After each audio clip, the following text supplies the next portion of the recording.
The World Met Organization has released 21 names to be used for hurricanes formed this season. Now, despite that long list, experts say this season could be below average, meaning fewer than the usual 14 hurricanes. Details in this report. The names from the WMO are those recycled from the 2020 hurricane season, which were not used. Among the names are Bertha, Cristobal, Dolly, Edward, Faye Gonzalo, Kyle, Marco, Nana, Leah, Sally, Teddy, Vicky, and Wilfred. Leah replaces Laura. Laura was retired due to its destructive landfall in 2020. A similar decision was taken to retire Hurricane Melissa, which impacted Jamaica last year. On average, 14 hurricanes have formed each hurricane season in the last 30 years, but this hurricane season could be a below-average one.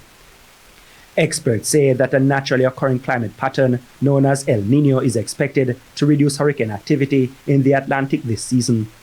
El Niño involves the natural warming of the tropical Pacific that triggers changes in the atmosphere, which in turn suppresses storm development. Despite the likelihood of fewer hurricanes this season, those that form could still cause major impact. The 2026 hurricane season starts in just 2 months, and Jamaicans are still recovering from the last hurricane to hit the country in 2025, just 5 months ago. The rapidly approaching timeline comes as many Hurricane Melissa victims complained last week of a limited number of pickup points to collect aid funding from the government to restore their homes. The government in response said it will increase the pace and the number of points for distribution of funds.